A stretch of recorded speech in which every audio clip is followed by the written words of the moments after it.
안녕하세요. 4월 첫째 날 박진영입니다. T.S. 엘리엇이라는 유명한 시인이 4월은 잔인한 달이라고 했죠.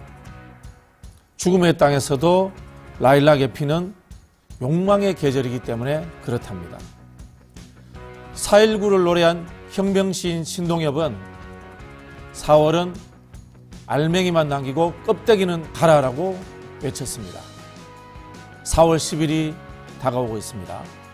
국민들의 심판에 의해서 껍데기는 가고 알맹이만 남는 4월이 되었으면 좋겠습니다. 네, 오늘 방송 시작하겠습니다. 먼저 전현주 기자와 함께 뉴스픽 코너가 준비되어 있습니다. 대담한 대담 시간에는 박영식 우리 에디터가 나와서 대부분의 시사 이야기를 다 해설해 줄 겁니다. 마지막으로 총선 민생검증반에서는요, 안진걸 소장님과 강남훈 한신대 명예교수가 함께합니다. 자, 그러면 지금부터 뉴스 인사이더 본격적으로 시작하겠습니다. 자, 여러분 댓글 많이 남겨주세요.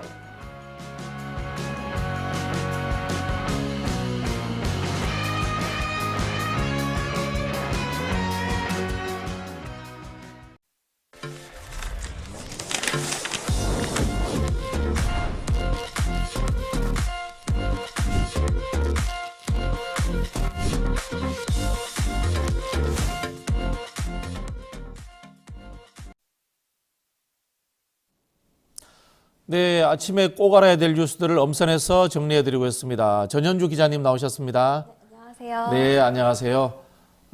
주말 사이에 재밌는 이슈들이 많았는데요. 우리가 꼭 지켜봐야 될 게 도주대사, 런종수섭이라고 불리던 호주대사가 결국 사의를 표명을 했습니다.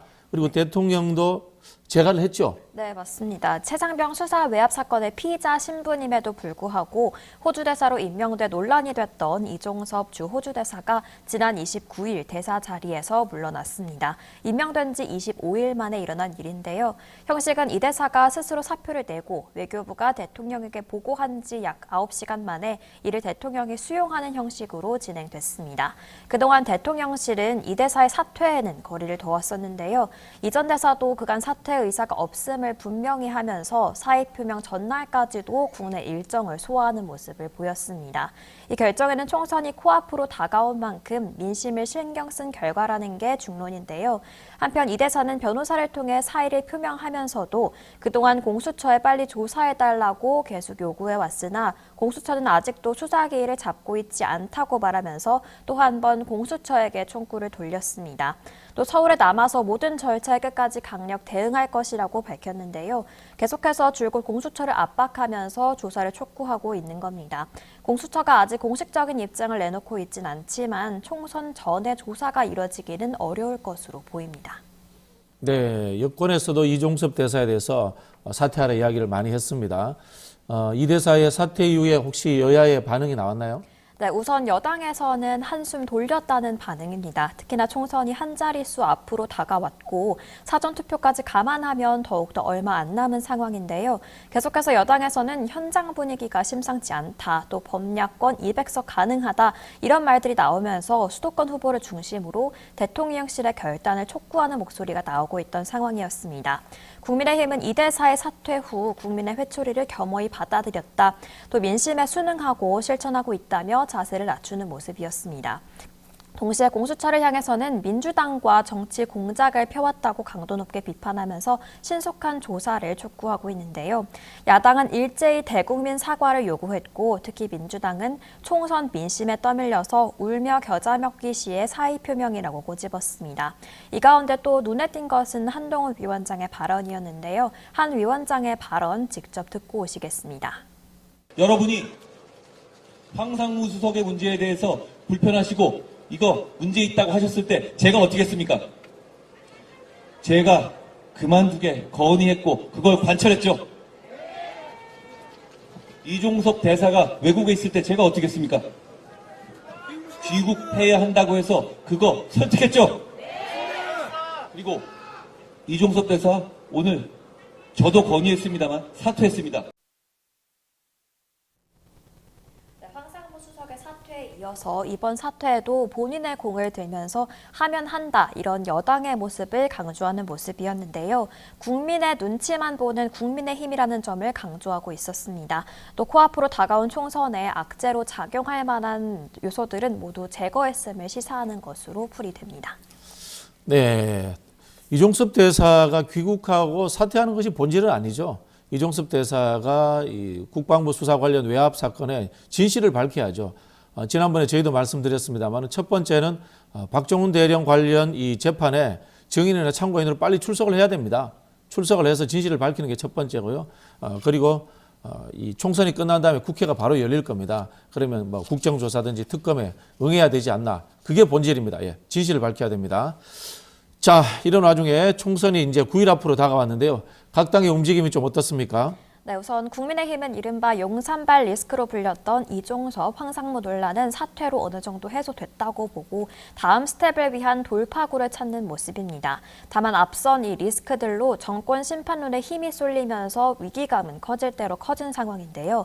각종 여론조사에서 보수 지역으로 꼽히던 PK 지역에서도 승기를 예측할 수 없는 지역들이 나오고 있기 때문입니다. 이대로라면 지역구와 비례대표를 합쳐도 의석수 100석 확보 장담도 어렵다는 예측이 나오고 있는데요.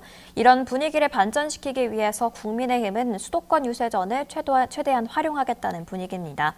그러면서 민주당 후보들의 부동산 의혹, 조국혁신당 비례대표 1번 박은정 후보 배우자의 거액 수입 논란을 집중 공격하면서 2조 심판론을 계기로 반전을 꾀하고 있습니다.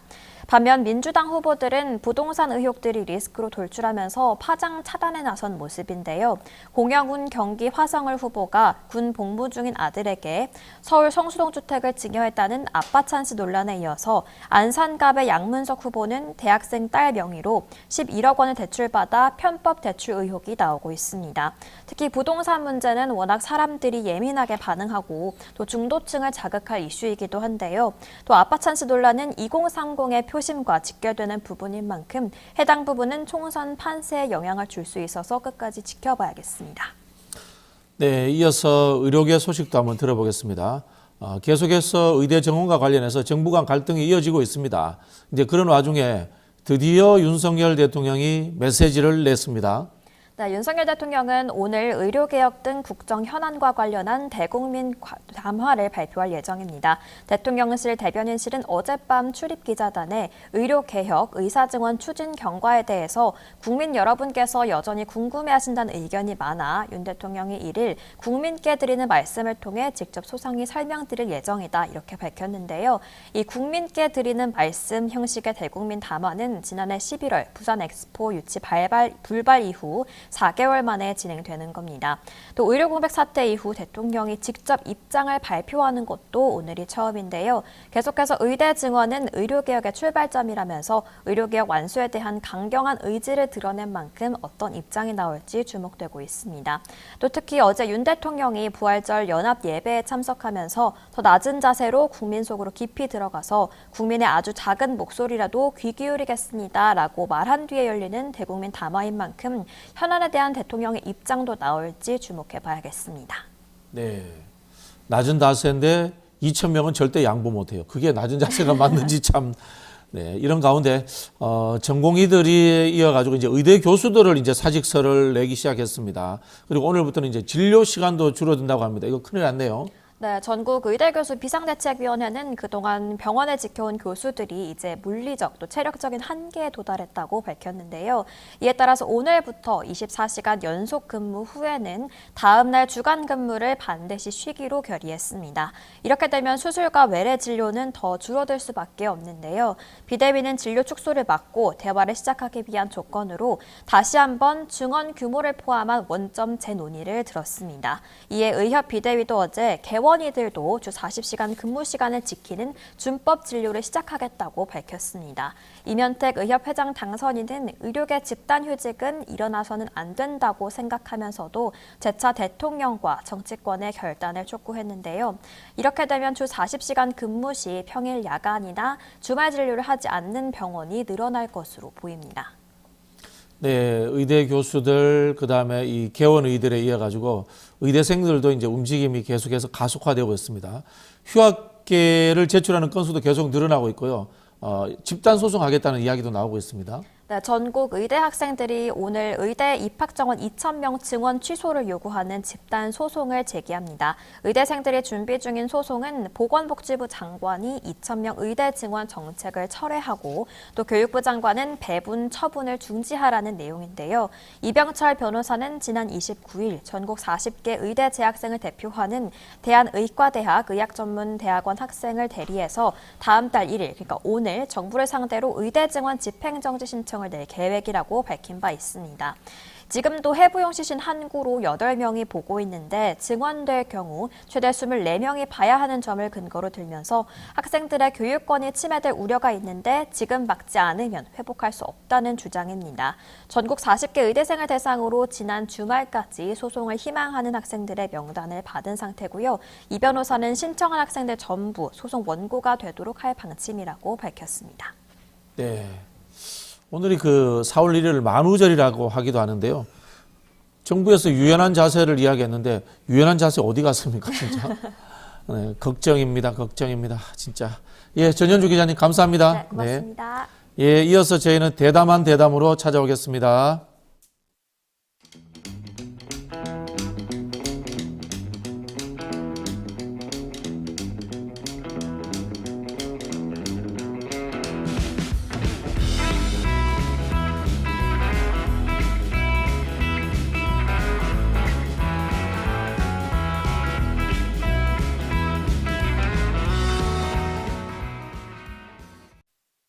매일 10시 1시간만 투자하면 내 계좌도 10배거.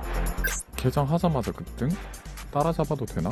1분 대기조 점상이 답변해줍니다. 바쁜데 특징 중? 언제 공부해? 1시간만 투자하세요. 점상이 정리해줍니다. 단기로 치고 빠질 종목 없나? 매일 오전 10시 점상이 골라줍니다. 매일 오전 10시엔 점상을 잡아라.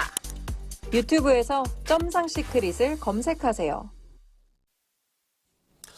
네, 총선이 열흘도 채 남지 않았습니다. 여야가 사활을 걸고 있는 상황인데요.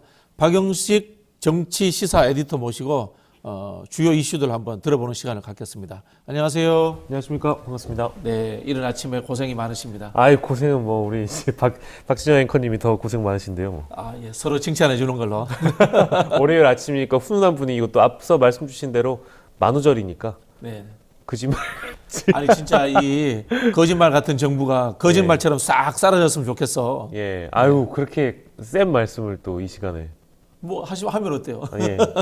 존중해드립니다. 네네.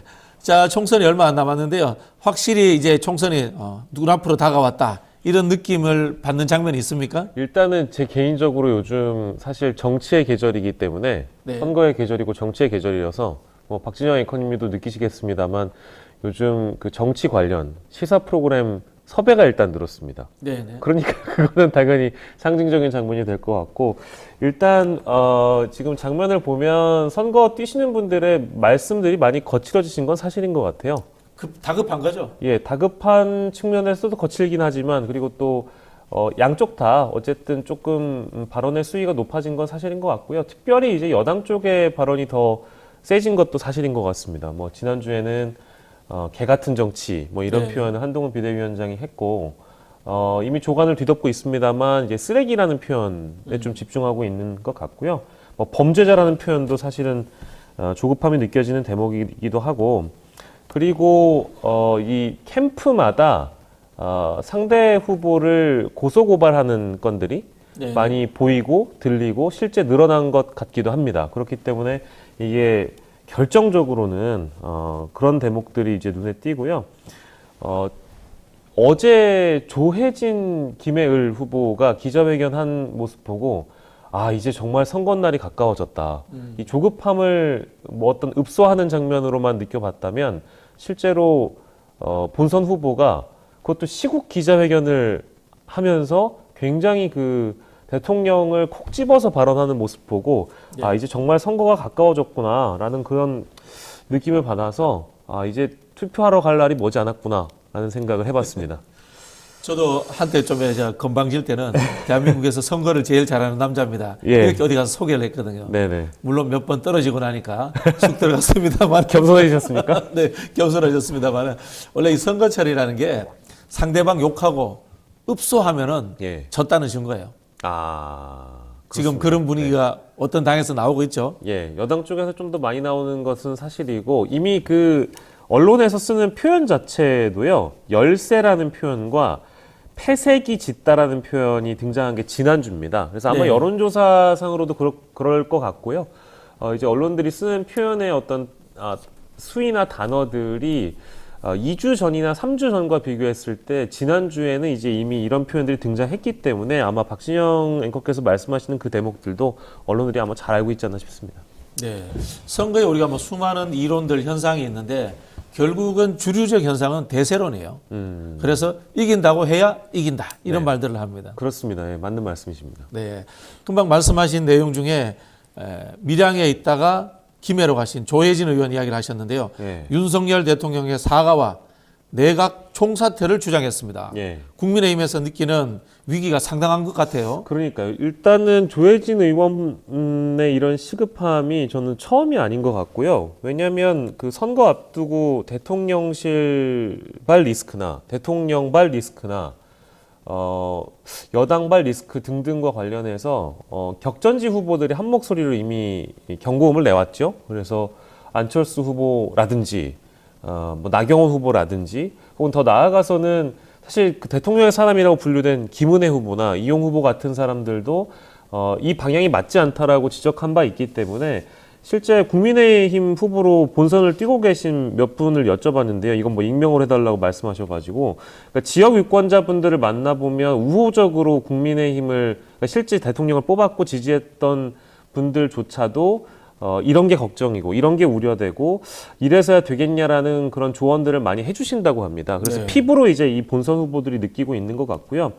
조혜진 의원의 경우에는 어쨌든 지역구로 옮겨서 본인이 도전자인 상황이기 때문에 더 많이 그런 것들을 느낄 것 같고 이제 경남 쪽은 박진영 의원도 잘 아시겠습니다만 이 김해을이라는 지역구가 영남으로 빠져나가는 루트처럼 여겨지기도 하잖아요. 그래서 그렇죠. 민심들이 많이 반영되기도 해서 이대로라면 정말 위험하겠다라는 위기의식을 조혜진 의원 본인이 좀 느끼신 것 같고요.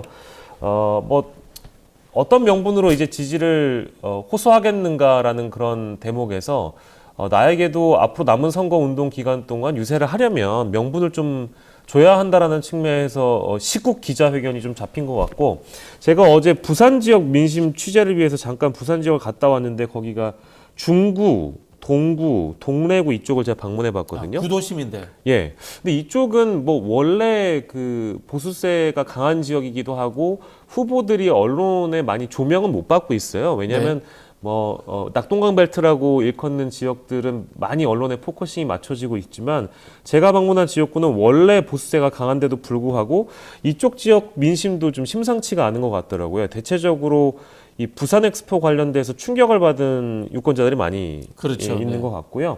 그리고 이 실제 물가 논란 같은 경우에는 이제 기본값이죠. 원래 상수로 있었던 부분인데 엑스포 이후에 민심이 많이 돌아선 것을 느낄 수가 있었고 뭐 여기 유권자분들도 선거 때만 되면은 우리를 이용만 하지 실제 민생이 달라진 게 뭐가 있느냐라는 여론들이 많이 있는 것 같아서 이런 어떤 영남 민심을 또 김해을에 계신 분들도 많이 반영받아서 조혜진 의원은 위기감을 많이 느끼신 것 같아요. 개인도 그렇습니다만 이 자칫 잘못하면은 이제 식물 정부가 될 가능성이 있겠다라는 그런 위기의식의 발로이기 때문에 어찌 보면 너무나 당연한 그런 수순이었다고 저는 개인적으로 생각하고 있습니다. 네. 정치인들은 지지율이 떨어져야지 정신 차리는 것 같아요. 진짜.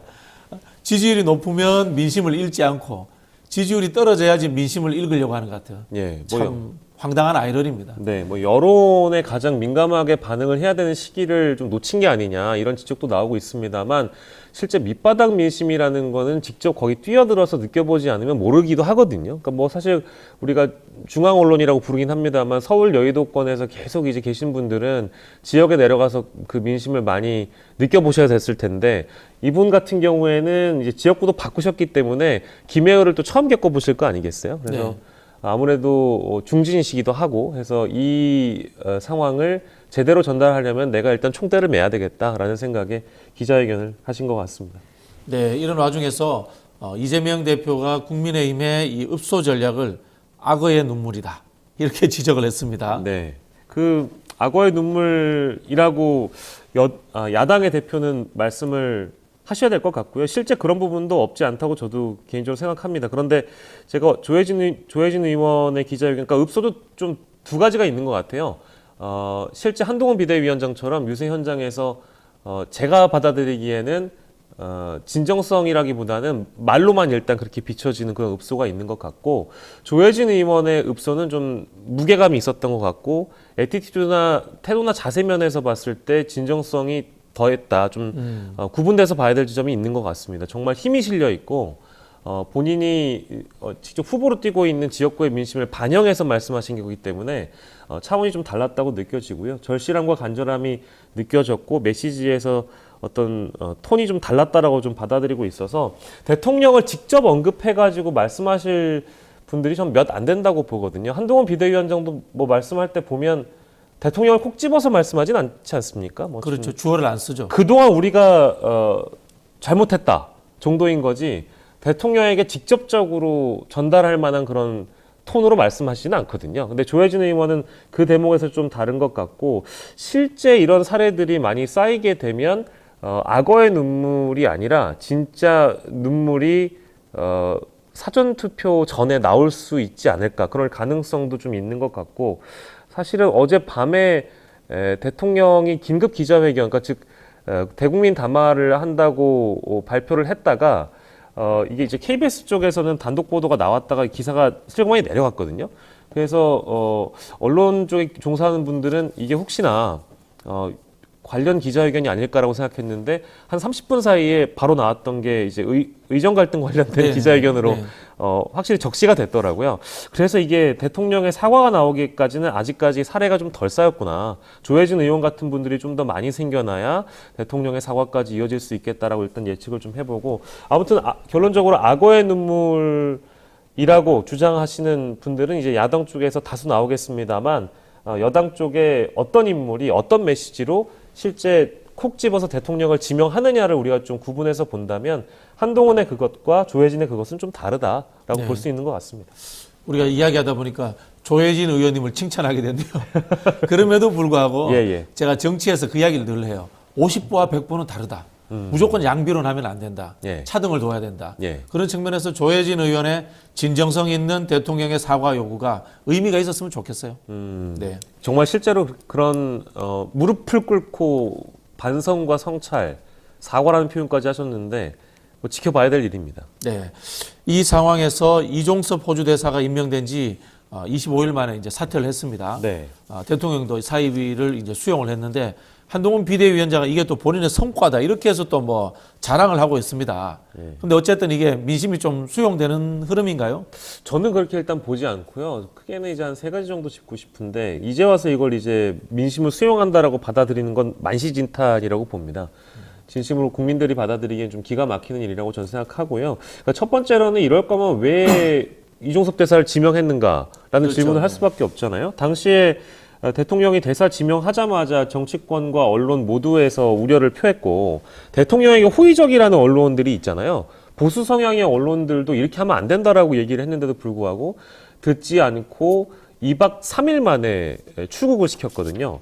그러니까 그때 이런 의견들을 묵살하고 절차상 아무 문제도 없고 자격도 문제 없고 출국을 시켰는데 이제 와서 민심을 반영한다. 너무 늦었다는 생각이 좀 들고요. 그리고 앞서 말씀드렸지만 왜 이럴 거면은 또 그때의 상황을 두둔했는가라는 지점이 좀 남게 됩니다. 이종섭 대사가 사퇴했다고 하니까 국민의힘 어떤 후보 유세장에서는 박수도 나왔거든요. 네. 정말 잘한 일이라고.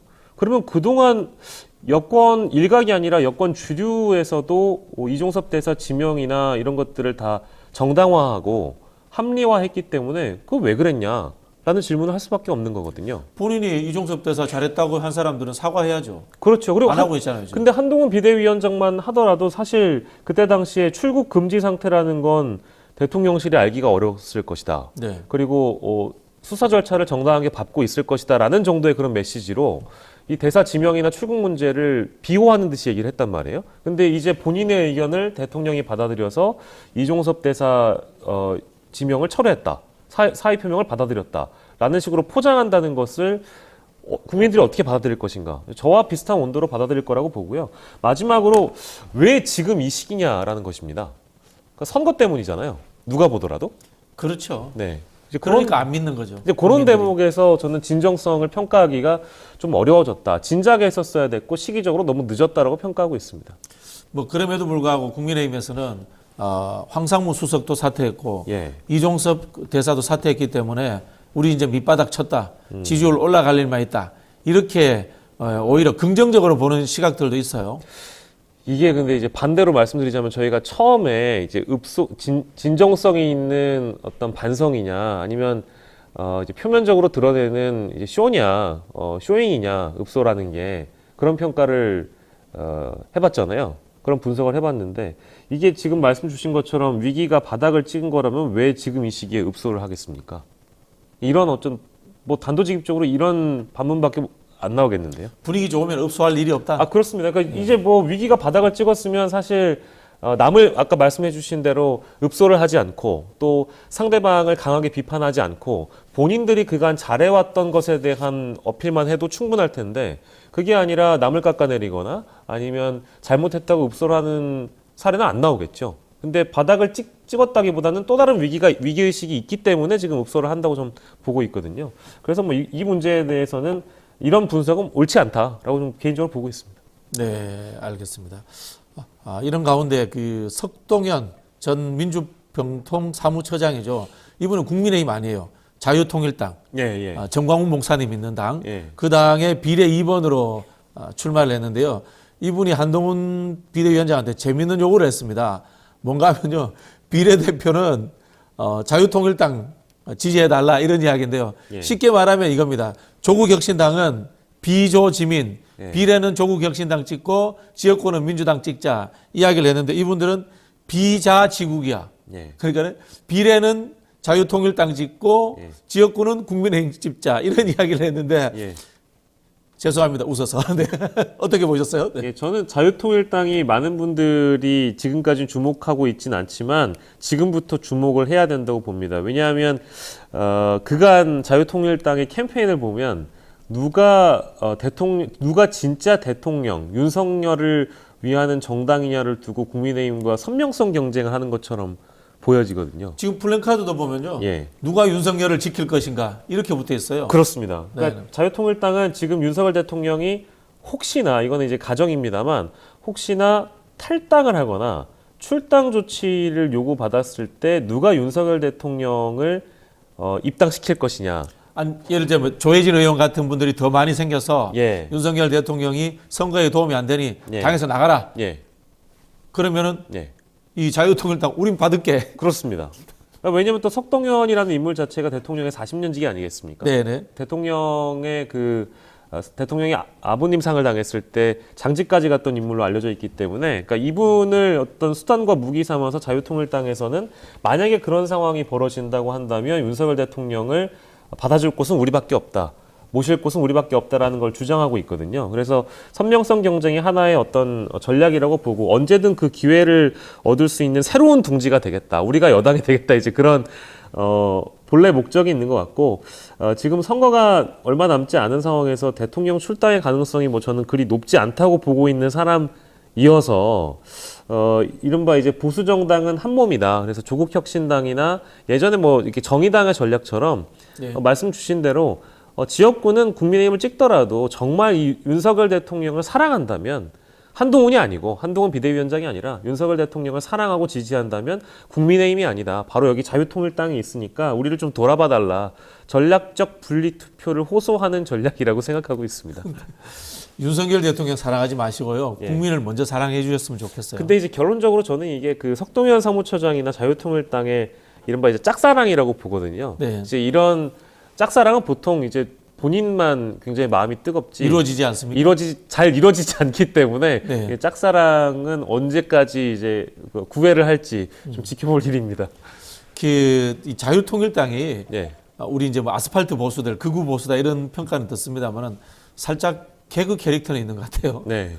지금 이제 자유통일당 같은 경우에는 종교통합 실제 들어오는 인재의 면면을 보면 종교통합도 이루신 걸로 알고 있고요. 아, 그럼 기독교인 아닌 분들도 많아요? 스님들도 최근에 입당을 아, 하셨습니다. 그렇습니까? 예, 기자회견도 했어가지고 설마 그런 일이 있겠느냐. 보통 전광훈 목사가 그 실제 오너라고 많은 분들이 알고 계시는데 그렇기도 합니다만은 전광훈 목사가 직접 기자회견을 열어서 우리가 스님들까지 입당시켰다라고 기자회견을 한 적이 있습니다. 많이 주목을 못 받았겠지만 이제 그런 대목들을 보면 뭐랄까 엔터테인적인 요소는 분명한 정당이기 때문에 네. 그럼에도 불구하고 만약에 네. 이 대통령 출당 사태가 벌어지면 주목해야 될 정당이기도 해서 끝까지 관심을 좀 가지고 지켜봐야 될 것 같습니다. 지금 우리 박영식 에디터는 그러면은 예. 자유통일당이 한 석이든 두 석이든 뭐 세 석이든 의석은 얻을 것 같다라는 전제를 깔고 이야기하시네요. 저는 지금도 자유통일당이 원내 정당이라는 걸 모르는 분들이 계시기도 하는데요. 지금 원내 정당이에요? 황보승이 무소속 의원이 자유통일당에 입당을 하셨기 때문에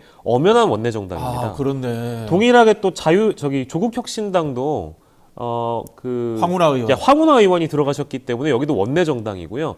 자유통일당의 경우에는 지금 여론조사상 4%를 넘은 여론조사도 이미 나와 있기 때문에 네. 비례에서 한 석 정도 얻을 가능성은 이미 열려 있는 상황이어서 원내 정당이 되지 않을 가능성을 아예 배제할 수가 없기 때문에 네. 끝까지 유심히 지켜봐야 될 정당 중에 하나입니다. 지금 비례 1번이 황보승이 2번이 이제 석동현 그렇습니다. 두 사람인데 예. 참 뭐라고 표현해야 되죠? 기대한다라고 표현을 하기 그렇고 참 예. 지켜보겠습니다. 네. 예, 유심히 지켜볼 정당이기도 합니다. 네, 한번 재밌게 지켜보겠습니다. 예, 네. 예. 자, 부동산 문제가 또 후보들 사이에서 나오고 있습니다.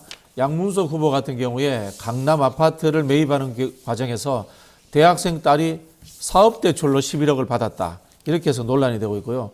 국민의힘 이수정 후보는 서울의 아파트를 4채를 소유하고 있다. 이런 이야기가 나오고 있습니다. 예.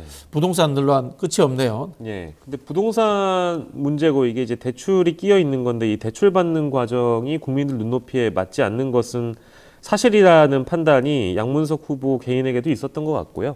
그래서 양 후보 본인도 이제 거듭 사과를 하고 있고 당시 이게 업계 관행이었든 아니었든 간에 잘못했다는 취지라고 읽고 있고 다만 이게 사기 대출이냐 아니냐를 두고 지금 공방이 있는 것 같아요. 근데 뭐 이제 일단 규정을 사기라고 한 이유가 있는 것 같습니다. 이게 왜냐하면 첫 번째는 양문석 후보가 제출했던 어떤 부동산 관련된 자료가 공관위에 제출한 자료와 선관위에 제출한 자료가 만약에 다르냐. 네. 만약 달랐다면 이게 그 세종갑 후보에 대한 공초를 취소했던 과거 전례에 비춰봤을 때 여당 쪽에서 이 야당을 때리기에는 굉장히 좋은 소재였거든요. 그러니까 민주당과 이재명을 연결시켜서 함께 공격할 수 있다. 양문석을 고리로 해서. 근데 지금 공관위의 자료와 선관위 자료가 같은 걸로 민주당도 파악했고 실제 그렇거든요. 그래서 양문석 후보 말고도 공영훈 후보라든지 양분남 후보도 마찬가지로 이 맥락 안에 들어있다면 한동훈 비대위원장이나 국민의힘 후보 측에서 이재명 대표나 민주당을 직접적으로 타격하기에는 어려운 주제라고 보여집니다. 그렇기 때문에 이제 사기 대출로 규정을 해서 의혹을 제기하고 있는 것으로 보여집니다. 그래서 지금 이 논란은 아무래도 이재명 대표를 직격하기 위해서 수단 삼아야 된 주제임에도 불구하고 그게 지금 어려워졌거든요. 네. 그래서 이재명 범죄자 2조 심판특별위원회가 구성이 된 것이고 이재명 대표 관련해서 연일 이제 한동훈 비대위원장이 공격을 하고 있는 것이라고 보여지고요. 다만 국민의힘으로 가보면 이 부동산 논란은 더불어민주당만 있는 게 아니어서요. 지금 장진영 후보의 경우에도 2021년에 경기 양평에 80억 원대 땅을 사면서 매입자금 상당액을 부친이 이사인 금융기관의 대출을 받은 것으로 알고 있고요. 이게 이제 이른바 아빠찬스로 불려지고 있고 앵커께서 언급하신 이수정 후보와 관련해서도 이 부동산 논란이 없는 건 아니거든요. 아파트 4채, 상가 3채 정도로 보유하고 있는 것 같아서 유권자들이 보기엔 그러니까 그렇습니다.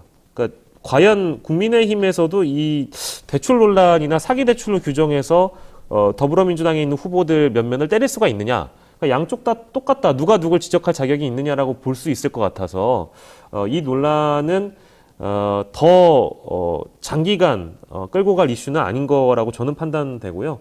사전 투표를 얼마 이제 3일 정도 남겨두고 있기 때문에 시간이 얼마 남지 않은 상황이어서 후보 개인이 겸허한 자세로 이 이슈를 대응한다면 아마도 이 정도로 매듭지어지는 이슈 아닐는가 싶습니다.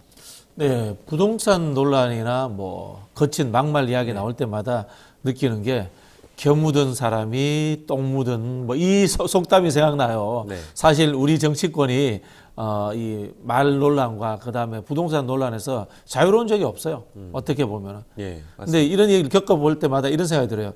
그러면 우리가 완벽하고 깨끗한 도덕적인 후보를 찾아야 되느냐라는 예. 문제와 예. 또 한편으로 보면 과연 이게 본질인가라는 문제에 대해서 한 번씩 고민해 봐야 돼요. 예, 정치라는 게 이게 세속의 일이잖아요. 예. 뭐 저기 하는 말로 우리가 이 종교적인 어떤 뭐 양심적 지도자 뽑는 것도 아니고. 예, 예. 본인은 깨끗하세요? 부동산? 이런 질문은 처음 받아보는데 저는 그래도 대출금을 갚고 있는 상황이긴 한데 네. 아직 그런 이슈는 없는 것 같습니다. 출마 안 하실 거죠? 아니, 저는 출마 계획이 없습니다. 아, 출마 계획이 없습니까? 예, 예. 저기 출가도 없고. 예, 출마 계획도 없습니다. 네. 저출산 고령화를 위해서 출산 계획은 잡으시기. 출산 계획은 열심히 예, 아, 잡아보도록 하겠습니다. 네, 알겠습니다. 자, 얼마 남지 않은 총선에 금방 저기 이제 부동산 이야기도 했습니다만은 예. 가장 조심해야 될 게 뭐가 있을까요? 결정적으로 이런 거 터지면 선거 진다 이렇게 생각드는 거. 근데 이 정도 남은 시기에서는 크게 다를 건 없는 것 같고요. 뭐 언론에서 막 20년 전 이슈를 뒤져서 보도를 하는 건 그건 뭐 막을 수가 없는 일 아니겠습니까? 그렇죠. 근데 네. 지금 남아있는 기간이라고 말씀하셨으니까 결론적으로 선거 유세에서 어떤 말과 행동이 언론에 포착되느냐에 대한 문제인데 분위기가 과열되면서 굳이 하지 않아도 되는 말을 하는 경우가 너무 많은 것 같아요. 뭐 어떤 사례가 있는지 제가 뭐 일일이 언급드리진 않겠습니다만 격전지의 미래 유권자 표심들을 다 특히 깎아버리는 경우가 있기 때문에 말 조심해야 된다. 결론적으로. 네. 뭐 저는 이렇게 생각합니다. 네, 알겠습니다. 자, 아침부터 우리 박영식 에디터님 감사합니다. 네. 따뜻하게 입고 다니세요. 네. 고맙습니다. 네, 감사합니다. 예, 감사합니다. 네. 자, 지금부터는요, 우리 안진걸 민생경제연구소 소장님하고 강남훈 한신대 명예교수님 모시고요, 민생 검증을 하는 시간을 갖도록 하겠습니다. 네.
네, 최근에 대파 문제로 물가가 아주 뭐 제대로 논란이 되고 있습니다. 여기에 대해서 여야가 여러 가지 정책을 내놓고 있습니다. 국민의힘은 그 정부와 함께 농축산물 가격 대응에 1,500억을 투입하겠다라고 이야기를 했고요. 민주당에서는 1인당 25만 원씩 긴급 지원을 제안을 했습니다. 자, 이 정책들이 어떻게 흘러가는지 저희가 한번 지켜보겠습니다. 먼저 여당 정책부터 우리 안진걸 소장님이 좀 설명을 좀 해주시죠. 예, 뭐 무정부 상태다, 무대책이다 이런 비난이 많은 상황인데요. 완전히 뭐 대책이 없는 건 아닙니다. 그래도 한동훈 위원장이 1,500억 뭐 투입했다 막 이런 이야기 하는데 2천억이 아니네. 뭐 1,500억인데 뭐 추가로 더 투입하면 2,000억 가까이 되겠죠. 지금 여당은 뭐든지 2천에 맞추거든요. 아, 의대 정원도 그렇죠. 2천, 무슨 지원금도 2천. 그러게요. 예, 2천 정부다 이런 이야기가 아니 있습니다. 무속 비리 비선 논란이 끊이지 않으니까 이제 그런 숫자에 대한 풍자까지 도는 건데 여기는 아무튼 2천억이면 좋은데 1,500억입니다. 그러네요. 500억 더 쓰실 것을 부탁드립니다. 왜냐하면 여러분들께서 지금 마트나 시장에 가보면 할인 쿠폰이라고 붙어 있습니다. 30% 할인 쿠폰. 근데 영수증 딱 찍어보면 10,000원 한도라는 게 딱 나와 있어요. 그래서 지금 얼마 썼는지 알려줍니다. 근데 그게 여러분 500억, 600억 정도거든요. 그러니까 1인당 2만 원씩 부전히 써버리면 300만 명 혜택을 보는 거고요. 네. 1인당 10만 원씩 혜택, 1인당 만 원씩 쓰면 500만, 600만 명인데 우리 가구는 2,300만 가구입니다. 국민은 5,200만이고요.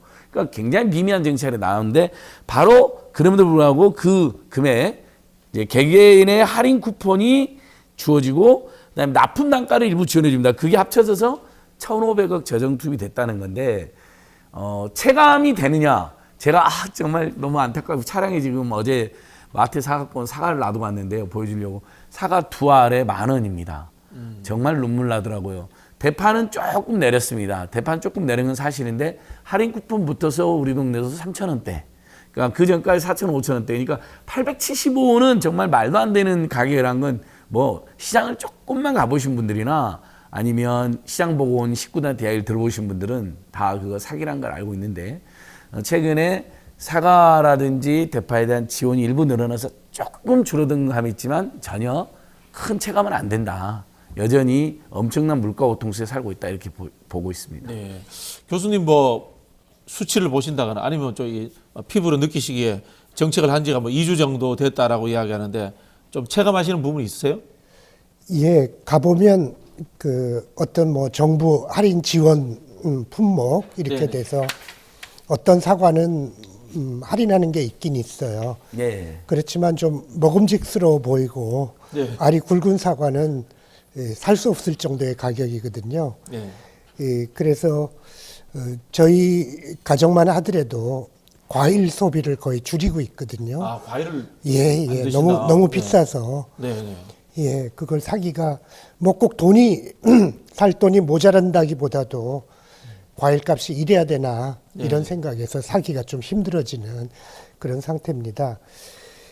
그러니까 미리미리 준비를 해서 미리미리 민생을 챙겨서 이런 것들은 벌써 작년에 작황이 나쁘다 그러면 준비할 기간이 벌써 한 6개월 겨울을 지나면서 충분히 있었잖아요. 네, 네. 근데 그때는 이런 걸 챙기지 않다가 갑자기 선거에 임박해서 서민들이 아우성을 치니까 네, 네. 이렇게 허겁지겁 하다 보니까 그 돈 1,500억 원을 쓰더라도 그 쏜 돈이 생산자한테 가거나 소비자한테 가야 되는데 대부분이 중간 유통업자한테 거의 다 많이 가는 것 같습니다. 네. 그래서 효과도 작고 또 돈 떨어지면 또 어떡하죠?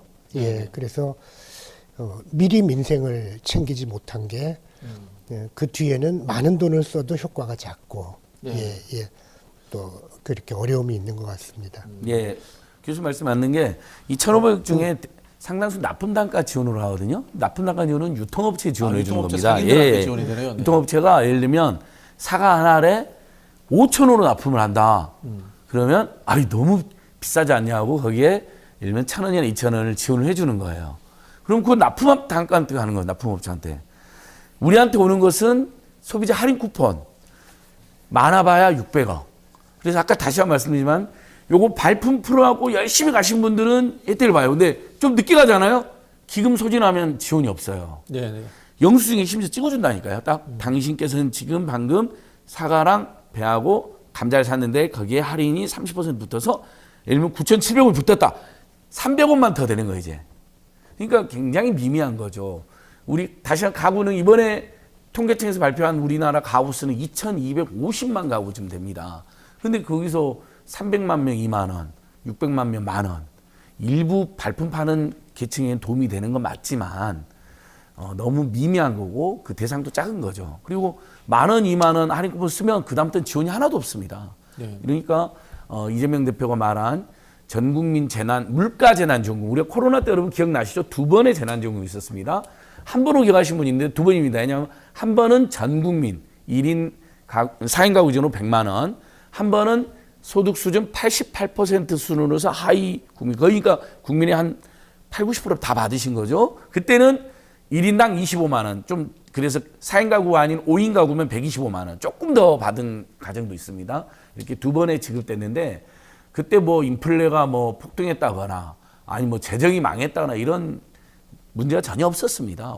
국민들 입장에서 야 국가가 드디어 처음으로 내가 태어나서 국가가 국민을 챙겨주는 걸 봤다. 그리고 그게 다 동네에서만 또 중소상공인에게만 쓰게 돼 있거든요. 그러니까 완전히 동네 경제, 자영업자, 소기업, 소상공인들의 경제만 활성화되는 굉장히 좋은 효과가 있었던 것이죠. 예. 댓글에 재밌는 분이 있는데요. 민주당이 공천 혁신을 해서 수박 공급을 줄여서 그렇다. 뭐 그런 썰렁한 유머가 있습니다. 재밌습니다. 네. 좀 웃어주십시오. 네.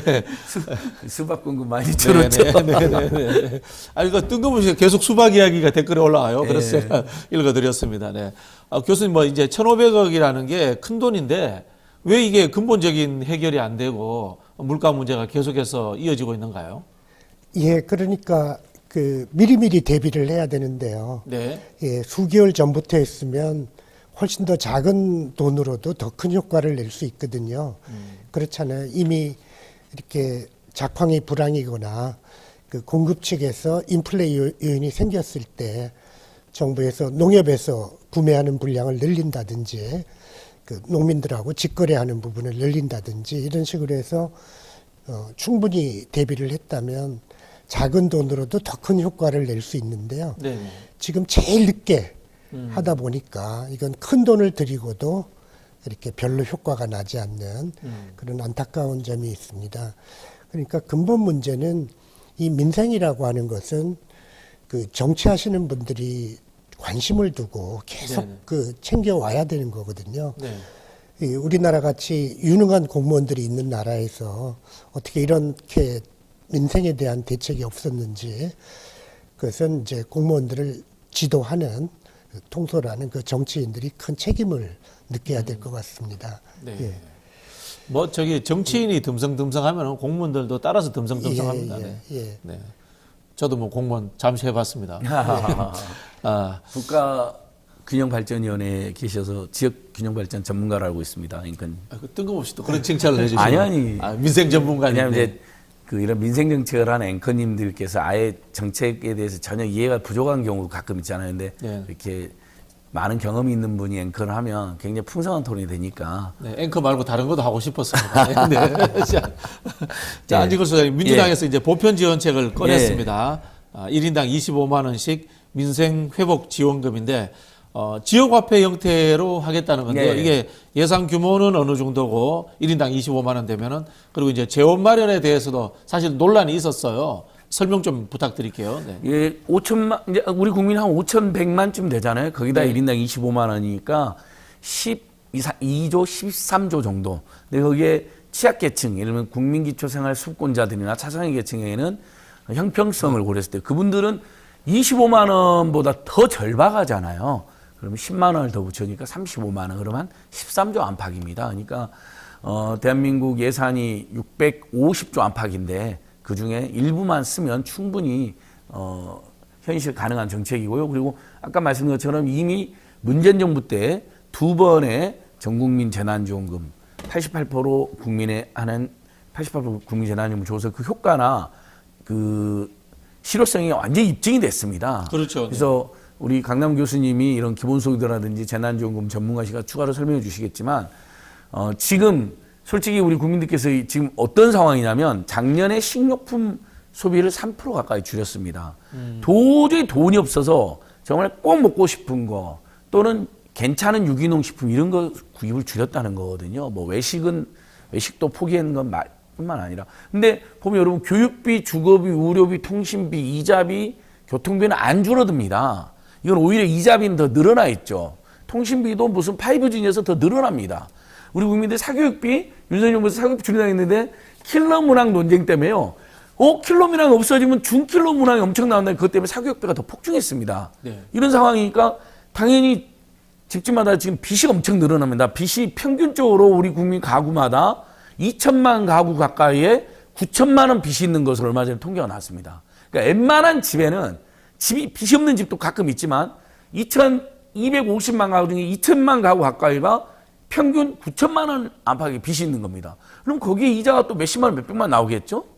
그러니까 도저히 살 수가 없어서 진짜 슬픈 통계인데요. 벌금이 없어서 감옥에 대신 가신 분들이 작년 5만 명 가깝게 통계가 잡혔고요. 작년에 우리 국민들 정말 그래서는 안 되겠지만 너무 먹고 살기입니까? 10만 원 이하의 소액 절도 사범이 급증을 했는데요. 네. 9만 명이 넘어갑니다. 10만 원이야. 그러니까 정말 이것은 무슨 큰 도둑이나 강도가 아니라 우리 어렸을 때 진짜 예전에 어렸을 때 보릿고개라든지 또는 그 다음 세대도 어렸을 때 사과 하나 먹고 싶은데 장발장이네, 장발장. 예, 동네 뭐 슈퍼 같은 데 사과 하나 슬쩍 들고 가다가 걸리고 막 그런 경우 있잖아요. 뭐 동네 서리를 한다거나 그 시절로 돌아간 겁니다. 1만 원 이하의 소액질도 범도 250%가 급증했습니다. 이런 상황이면 국민들이 이제 이렇게 되면 여러분 이렇게 되는 거거든요. 범죄로 가거나 아니면 빚이 무서우니까 야반 도주를 하거나 아니면 정말 선택하지 않아도 극단적 선택으로 내몰리는 겁니다. 이거 막으려면요. 지금으로서는 할인 쿠폰 이런 거는 되지가 않습니다. 전국민 물가 재난지원금 25만 원. 뭐 25만 원이 너무 많다. 지금 예산에서 12조는 지금 어렵다 그러면 좋습니다. 10만 원이라도 20만 원이라도 줄여서 이건 다른 나라에서도요.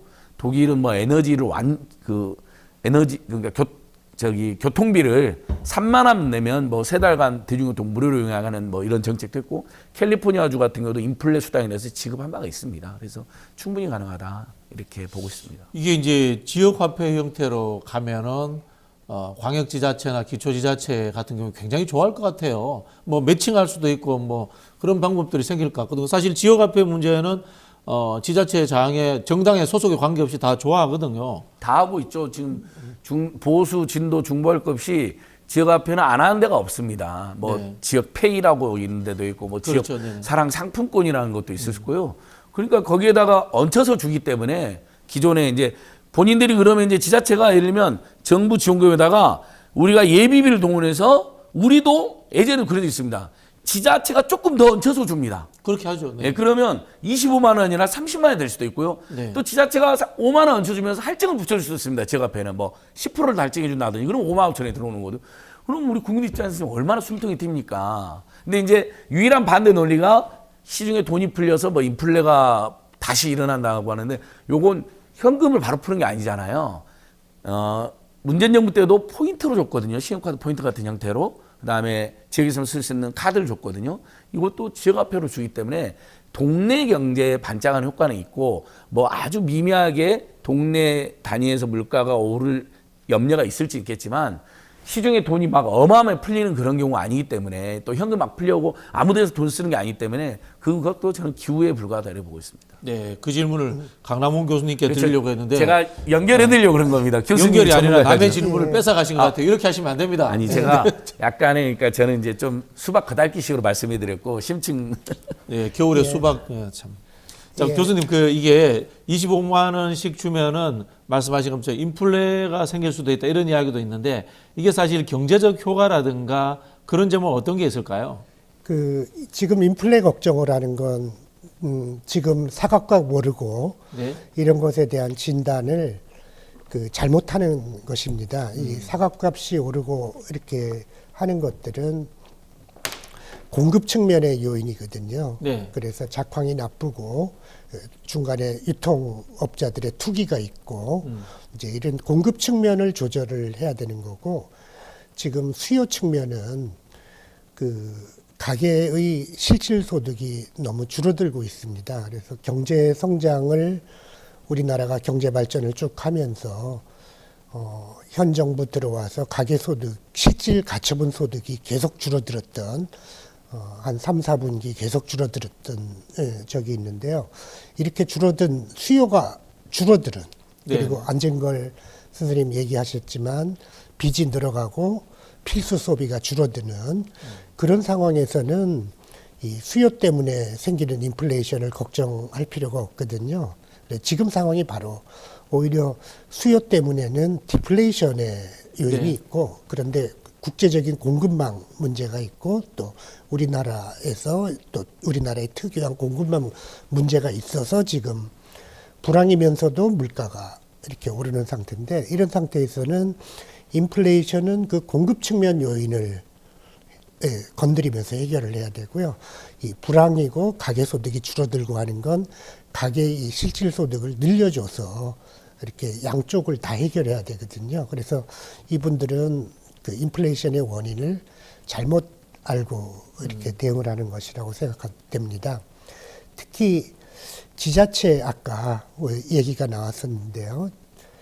제가 경기도 지역의 지자체장, 이제 시장, 군수님들을 쭉 만나 보니까 이 지금 같은 그 소상공인 경제, 이렇게 골목 상권이 위축된 경우가 잘 없었다. 너무나도 위축돼 있다. 이렇게 네. 말씀을 하시면서 그러면서 지난번에 자기가 시장할 때 보니까 재난지원금 효과가 너무 컸다는 거예요. 아, 코로나 때 예, 거죠? 그렇죠. 그때 네. 2번 지급한 게 특히 소상공인 하시는 분이 골목 경제가 살아나니까 너무너무 좋아해서 자기가 시장이면 그 표를 얻기 위해서도 이렇게 주민들이 좋아하는 정책을 해야 되잖아요. 그런데 현 정부 들어와서 이념적으로 이렇게 이제 재난지원금 같은 건 야당 대표의 정책이다 이런 식으로 하면서 이념적으로 대해서 이렇게 이 주민들에게 골고루 어떤 현금에 가까운 이런 복지를 할수록 교부금을 줄이겠다 이런 정책을 발표를 네네. 했답니다. 그러니까 자기가 볼 땐 이게 골목 상권을 위해서 굉장히 좋은 정책인데 정부에서 억압을 하기 때문에 못한다, 너무 안타깝다 이런 말씀을 공통적으로 하시더라고요. 그러니까 이렇게 경제 민생을 이념으로 대하는 게 참 이렇게 안타까운 일이고요. 그래서 1인당 25만 원의 재난지원금을 지급하자라는 말은 이게 여야 합의가 되면 그렇게 민생을 이렇게 정치로 대하는, 이렇게 정쟁으로 대하는 그런 태도를 안 하겠다라는 뜻이 되잖아요. 네. 그러면 지자체에서 신이 나서 자기들의 가용 재원으로 충분히 더 살리는 이런 정책을 할 것 같습니다. 네. 예. 그쵸. 교수님한테 좀 깊이 있는 질문 하나 좀 드리고 예. 싶은데요. 이게 이제 현금으로 호환될 수 있는 복지 형태든지 이렇게 예. 지원되는 방식이 이게 좌파적인 겁니까? 저는 이게 뭐 보통 이제 우리 전통적으로 좌파라고 하면은 뭐 제도주의자 또는 뭐 시스템주의자, 구조주의자 이런 쪽들을 이제 좌파라고 하는데 저는 이게 이제 좌파라고 이렇게 규정하기 어렵다는 생각이 들거든요. 그렇습니다. 원래 이 기본소득 정책, 네네. 이 초창기에 1960년대 생길 때 네네. 그것의 강력한 지지자 중에 한 분이 밀턴 프리드만. 예, 프리드만은 그것을 네네네.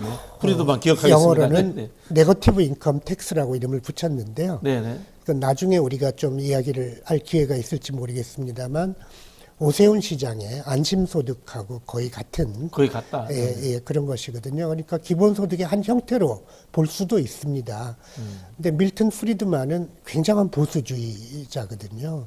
이분이 노벨 경제학상을 받으셨고 심지어 현 우리나라 윤석열 대통령이 제일 존경하는 분이거든요. 그렇죠. 예, 그러니까 그런 분이 제안한 정책을 하는 거죠. 네. 예, 그런데 그래서 이걸 좌파 정책이라고 말할 수 없고요. 네.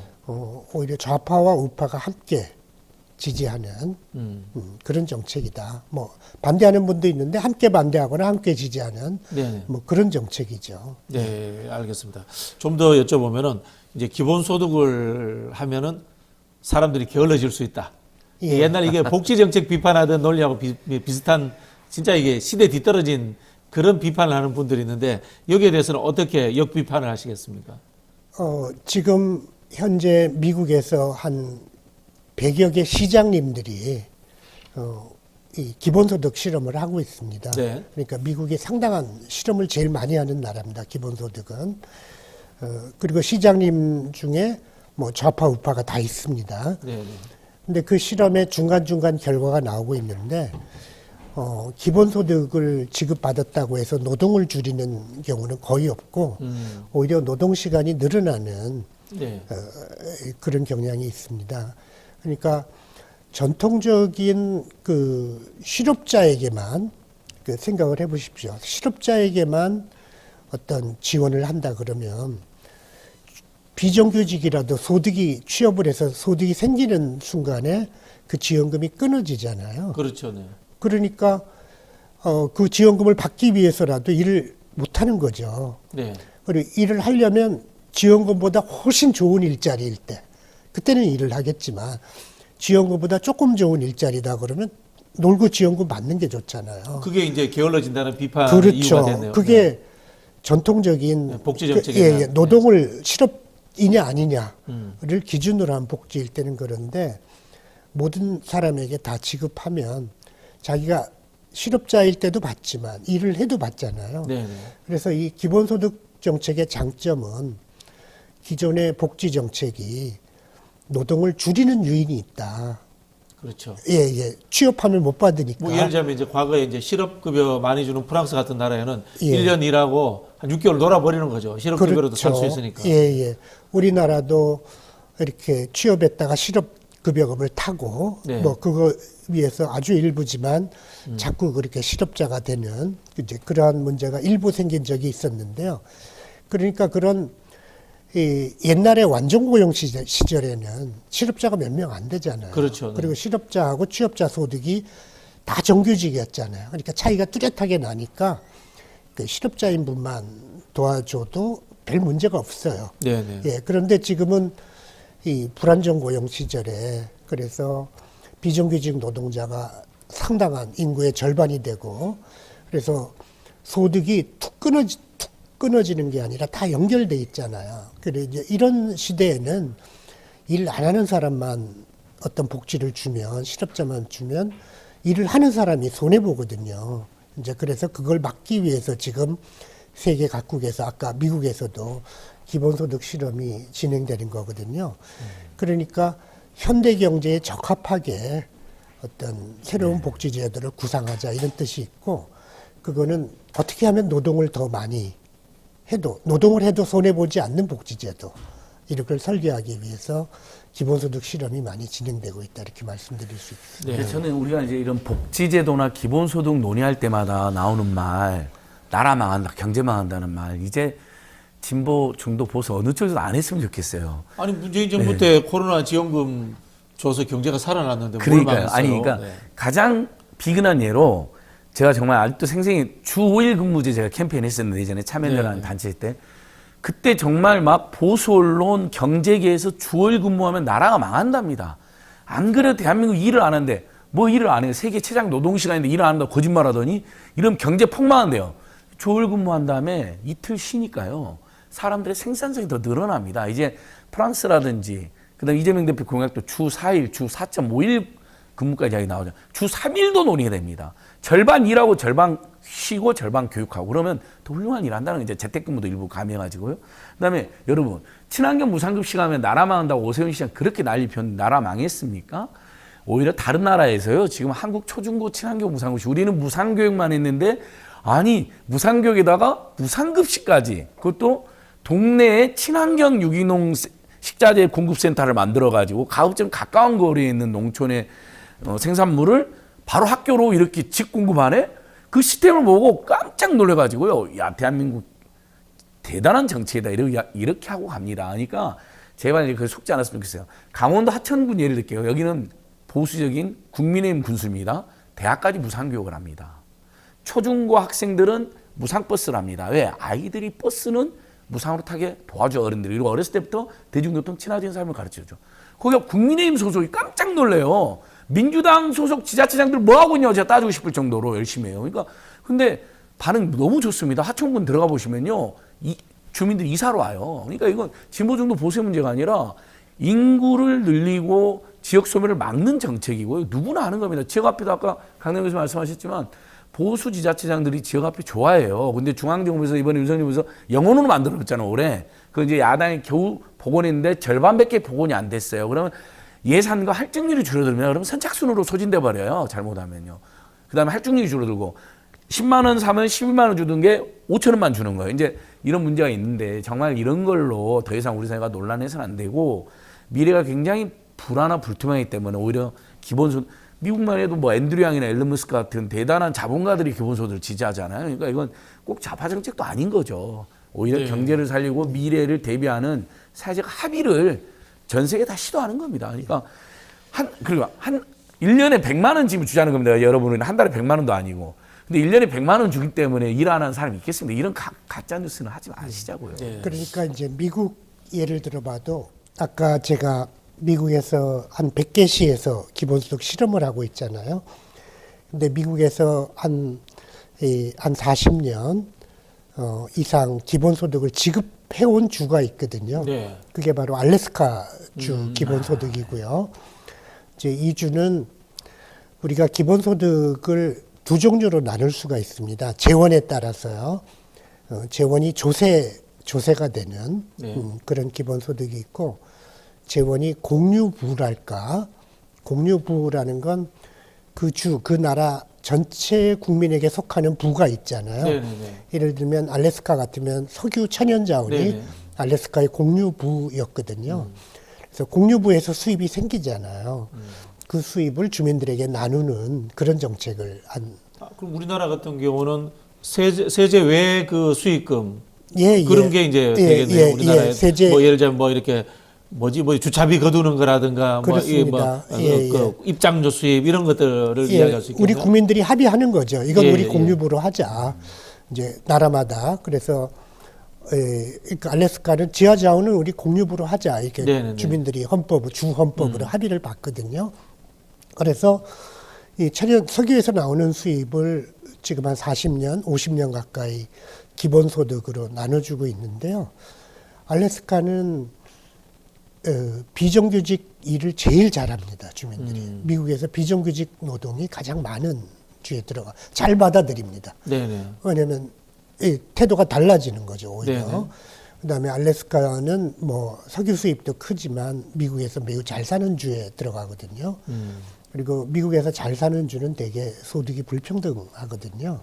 근데 알래스카 주는 소득이 가장 평등한 주에 들어가거든요. 그리고 잘 살면서도 평등한. 네. 그리고 일자리, 사람들이 잘 싫어하는 비정규직 일자리도 주민들이 기꺼이 하는 그런 효과들을 가지고 있습니다. 네. 예.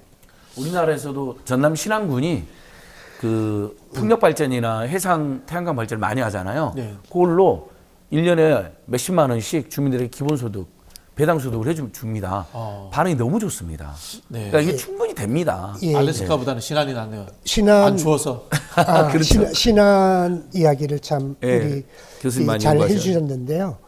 예, 그 신안에서 하는 이 기본소득은 지금 햇빛 연금, 햇빛 발전소에서 나오는 수입을 네네. 햇빛 발전소에 주민들이 좀 투자하게 하고, 우리 주민들이 이 협동조합 비슷한 지분을 갖는 거죠.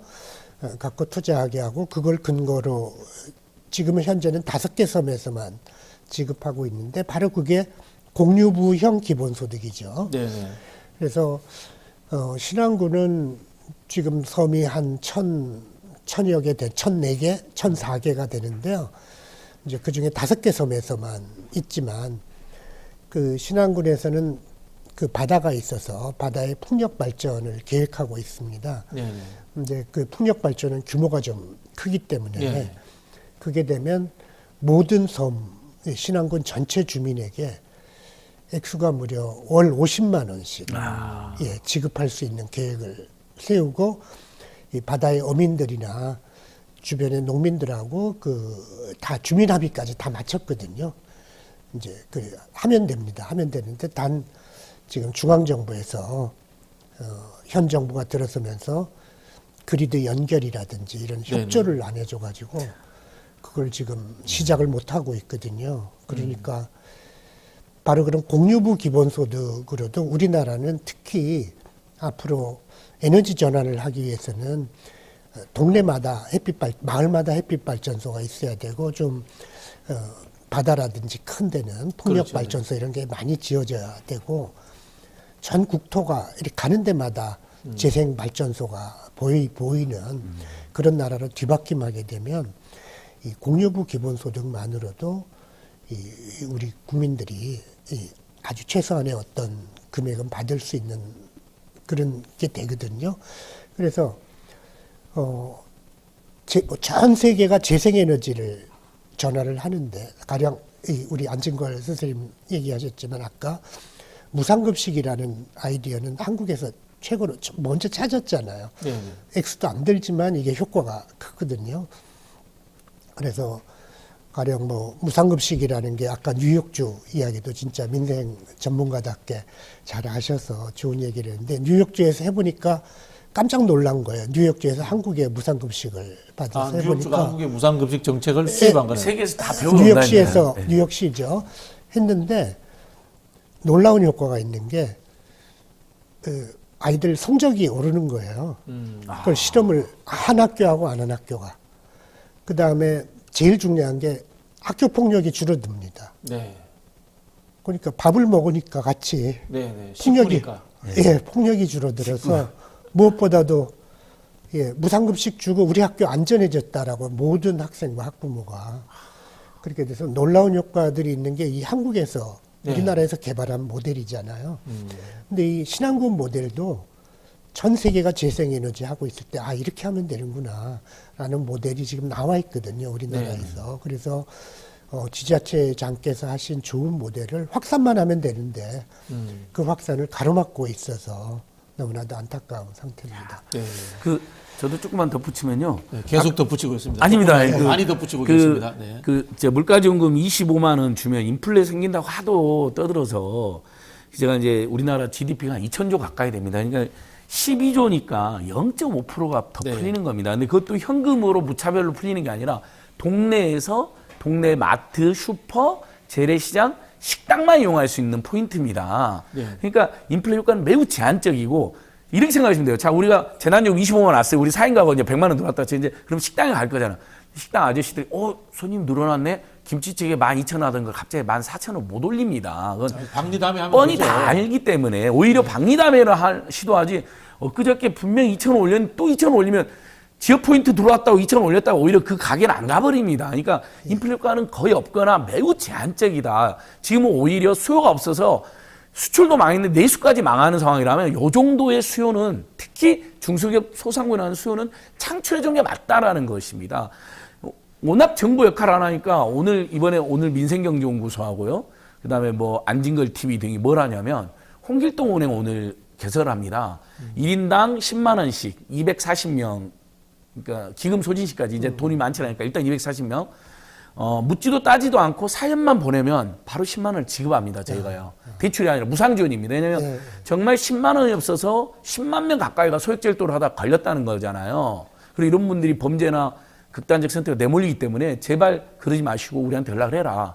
그래서 1차로 오늘 240명까지. 근데 이게 잘 되면 시민들께서 응원해 주실 거잖아요. 그러면 2차로 또 1인당 10만 원에서 20만 원 지원하는 걸 지금 준비하고 있습니다. 이름이 홍길동은행인데 오죽하면 윤석열 아무것도 안 하니까 민생경제연구 저희가 민간인데 돈도 없는데 제가 이걸 고민한 겁니다. 2,400만 원을 마련해가지고요. 네, 알겠습니다. 안길동은행으로 해도 될 뻔했는데. 아닙니다. 홍길동은행이고요. 네. 드림스폰이라고 하는 사회적 기업에서 지금 신청을 받고 있습니다. 드림스폰 참 느낌이 정부의 부재 같습니다. 정부가 제대로 역할을 못하니 시민사회 영역에서도 이런 일들이 이제 일어나고 있군요. 자, 마지막으로 금투세 이야기 좀 해봐야 될 것 같은데요. 금투세 폐지하기로 한 게 원래 유예 기간이 많이 있지 않습니까? 근데 갑자기 이제 이 선거를 앞두고 갑자기 폐지하자 이런 이야기가 나왔습니다.